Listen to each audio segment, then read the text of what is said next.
বন্দুক হাতে পথঘাট শাসন করে বেড়ায় মায়া।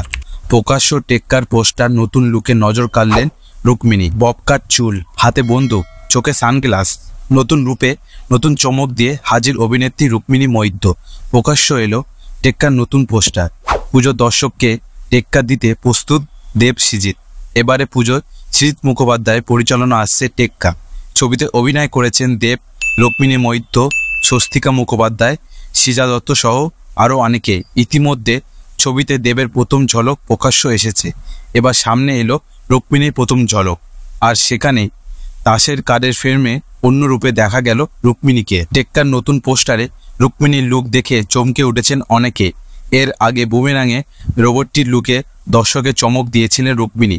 বিনোদনী লুকে দর্শকের নজর কেড়েছিলেন এই অভিনেত্রী। এবার রুক্মিণী দর্শকবৃন্দকে তাক লাগালেন আরও এক নতুন লুকে। টেক্কার রুক্মিণীর চরিত্রের নাম মায়া। একদিন টেক্কার নতুন পোস্টার সোশ্যাল মিডিয়ায় পোস্ট করে ক্যাপশনে দেব লেখেন, সাহেব বিবি গোলামের দেশে আস্তিনে থাক। এবার পুজো দেখা হচ্ছে টেক্কার সাথে। শুধু তাই নয়, টেক্কারে নতুন পোস্টার ক্যাপশনে দেব আরও লেখেন, ক্ষমতা আলাপ বিচার মায়ার সঙ্গে আলাপ করুন, যে পথঘাট শাসন করে বেড়ায়। দেব এন্টারটেনমেন্ট ভেঞ্চারে প্রযোজনায় এবং সৃজিত মুখোপাধ্যায় পরিচালিত আগামী 8 অক্টোবর প্রেক্ষাগৃহে মুক্তি পাবে টেক্কা। আরজিকর কাণ্ডের কথা মাথায় রেখে পিছিয়ে গিয়েছিল একাধিক ছবির টিজার বা ট্রেলার মুক্তি, পিছিয়ে গিয়েছিল লুক টিজারও।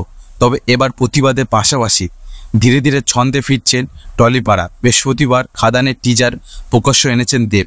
এরপরে শনিবার টেক্কার মুক্তি দিনক্ষণ ঘোষণা করে দেব, যা মুক্তি পাবে চলতি বছরের পুজোতে। তো বন্ধুরা, এরকম সিনেমা সংক্রান্ত বিষয়ের আপডেট পেতে হলে আমাদের বিট্টু অরিজিনাল ইউটিউব চ্যানেলটিকে সাবস্ক্রাইব করে রাখতে হবে এবং পাশে থাকা বেল আইকনটিকে প্রেস করে রাখতে হবে। দেখা হচ্ছে পরবর্তী একটা ভিডিওতে। সবাই ভালো থাকবেন।